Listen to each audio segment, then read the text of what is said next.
दर्शकों को दिखा दे 25 सेकंड में देश और दुनिया की बड़ी खबरें नए अंदाज में।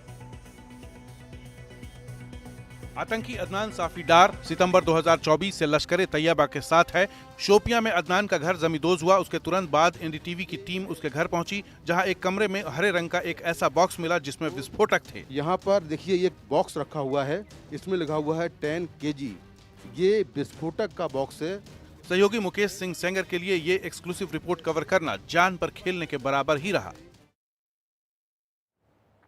जिन 5 बड़े आतंकियों के घर जमींदोज किए गए हैं, वहां एनडीटीवी की टीम ग्राउंड जीरो पर जाकर एक्सक्लूसिव तस्वीरें निकाल लाई है। मुकेश सेंगर की रिपोर्ट देखिए।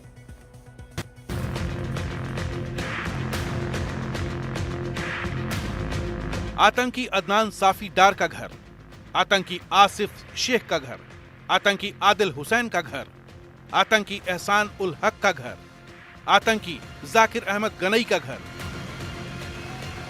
ये सभी आतंकी भारत के खिलाफ सीमा पार की साजिश में शामिल हैं। आतंक पर करारा प्रहार जारी है। कश्मीर घाटी में 6 दिन के अंदर 10 आतंकियों के घर जमींदोज कर दिए गए हैं। वहीं इस बात का ऐलान हो चुका है कि एनआईए इस मामले की जांच करेगी। सुरक्षा बलों ने कश्मीर घाटी में जिन 10 आतंकियों के घर ब्लास्ट किए, उनमें आदिल हुसैन ठोकर, आसिफ शेख, शाहिद अहमद कुट्टे हैं। तीनों लश्कर तैयबा से जुड़े हुए हैं। जाकिर अहमद गनई और एहसान उल हक ये दोनों लश्कर तैयबा से जुड़े हैं, जबकि आमिर नजीर वानी जैशे मोहम्मद से है। इसके अलावा इस लिस्ट में जमील अहमद शेर गोजरी, आमिर अहमद डार, अदनान साफी डार, फारूक अहमद तेडवा भी शामिल हैं। पहलगाम में हमले के बाद आतंकियों की तलाश लगातार जारी है। आतंकियों की तलाश में सुरक्षा बल जम्मू कश्मीर में बड़ा सर्च ऑपरेशन चला रहे हैं।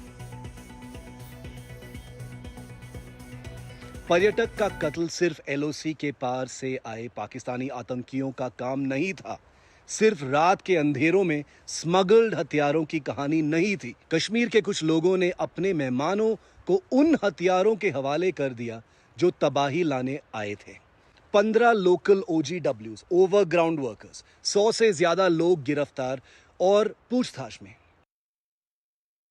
पहलगाम हमले को लेकर एनआईए एक्शन में है। पहले ग्राउंड जीरो पे पहुंचकर सारी रिपोर्ट्स और सबूत जमा किए और फिर शुरू हुई सघन जांच। गृह मंत्रालय के आदेश के बाद जांच एजेंसी एनआईए ने पहलगाम आतंकी हमले का मामला अपने हाथ में ले लिया है। एनआईए लगातार हमले की जगह पर मौजूद है और सबूतों की तलाश कर रही है। साथ ही पुलिस के साथ चश्मदीदों से पूछताछ भी कर रही है। एनआईए की टीम फॉरेंसिक एक्सपर्ट्स की मदद भी ले रही है ताकि आतंकी साजिश का पर्दाफाश करने के लिए सबूत जुटाए जा सकें। पहलगाम में हुए आतंकी हमले के बाद भारत और पाकिस्तान के बीच तनाव बढ़ता जा रहा है। इसी बीच भारतीय नौसेना के युद्धपोतों ने कई सफल एंटीशिप मिसाइल की फायरिंग की। इंडियन नेवी पाकिस्तान को जवाब देने के लिए कमर कस चुकी है। भारतीय नौसेना के युद्धपोतों ने कई कामयाब एंटी शिप मिसाइल की फायरिंग की। इनमें ब्रह्मोस मिसाइल भी शामिल थी। नौसेना के प्रवक्ता का कहना है कि नौसेना किसी भी समय कहीं भी किसी भी तरह से राष्ट्र के समुद्री हितों की रक्षा में युद्ध को लेकर पूरी विश्वसनीयता के साथ भविष्य के लिए तैयार है। 26 सैलानियों की मौत से देश में गुस्सा है। कश्मीर से कन्याकुमारी तक लोगों का आक्रोश सड़कों पे दिख रहा है, लेकिन कश्मीर घाटी आने वाले सैलानियों में फिर से विश्वास जगा है।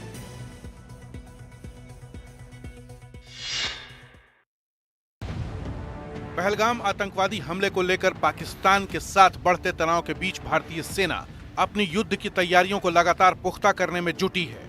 दूसरी तरफ पहलगाम में हमले के बाद से सैलानी जल्दी जल्दी अपने घरों को लौटने लगे थे। कश्मीर का दोबारा रुख कर रहे सैलानियों का कहना है कि हमें अपनी सुरक्षा बल पर पूरा भरोसा है। हमले के बाद तो डर था, लेकिन अब नहीं है। पहलगाम आतंकी हमले के बाद चीन ने कहा है कि एक पक्के दोस्त और हर मौसम में साथ देने वाले रणनीतिक साझेदार के तौर पर चीन सुरक्षा हितों की रक्षा करने में पाकिस्तान का समर्थन करता है। चीन ने पाकिस्तान को लेकर बड़ा बयान दिया है। चीन के विदेश मंत्रालय के एक रीडआउट के अनुसार अपने पाकिस्तानी समकक्ष इशाक डार के साथ एक फोन कॉल के दौरान वोंग ने कहा कि चीन आतंकी हमले के बाद के हालात पर बारीकी से नजर रख रहा है और घटना की निष्पक्ष जांच का समर्थन करता है। चीन के विदेश मंत्री वोंग यी ने पहलगाम आतंकी हमले के बाद नई दिल्ली और इस्लामाबाद से संयम बरतने की सलाह दी। पहलगाम हमले के बाद भारत अपनी सैन्य ताकत में बड़ा इजाफा करने वाला है। आज फ्रांस के साथ 26 राफेल विमानों पर समझौता हो सकता है। पहलगाम हमले को लेकर जारी हलचल के बीच एक और बड़ी खबर। आज भारत और फ्रांस के बीच 26 राफेल एम लड़ाकू विमान खरीदने के लिए समझौता हो सकता है। सूत्रों के मुताबिक ये डील 63,000 करोड़ रुपए से ज्यादा की होगी। इन विमानों को नौसेना की ताकत बढ़ाने के लिए खरीदे जाने की तैयारी है। नौसेना के लिए अलग से राफेल विमान खरीदने से हिंद महासागर में भारत की हवाई ताकत और बढ़ने वाली है। और पहलगाम आतंकी हमले के बाद जो पाकिस्तानी नागरिक भारत में हैं, उनको पाकिस्तान भेजने का सिलसिला लगातार जारी है। अब तक कई राज्यों से कई पाकिस्तानी नागरिकों को भेजा जा चुका है।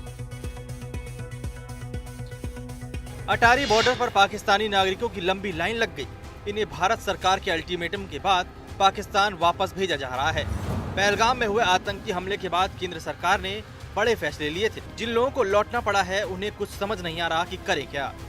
देश के हर कोने से कुछ ऐसी ही तस्वीरें सामने आई है। राज्यों के आदेश मिलने के बाद पाकिस्तानी नागरिकों की पहचान की गई और उन्हें वापस भेजने की कार्रवाई की गई। पहलगाम हमले के बाद जम्मू कश्मीर सरकार ने आज एक दिन का विधानसभा सत्र आयोजित किया है, जिसकी मंजूरी उपराज्यपाल ने दे दी है। हमले पर निंदा प्रस्ताव के आसार हैं।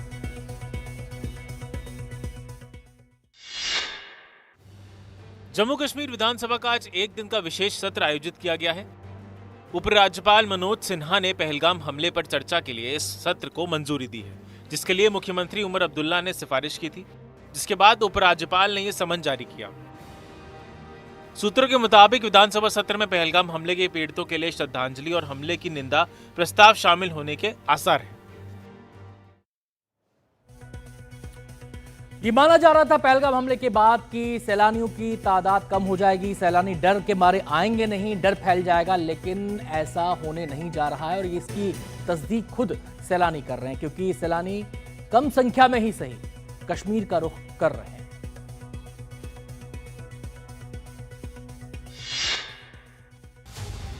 ये पहलगाम है। चंद दिन पहले ही यहाँ बड़ी आतंकी वारदात हुई। आतंकियों की मंशा साफ थी, यहाँ के टूरिस्टों को डराना, स्थानीय लोगों की रोजी रोटी को नुकसान पहुंचाना। लेकिन ये तस्वीरें आतंक के मुंह पर तमाचा हैं।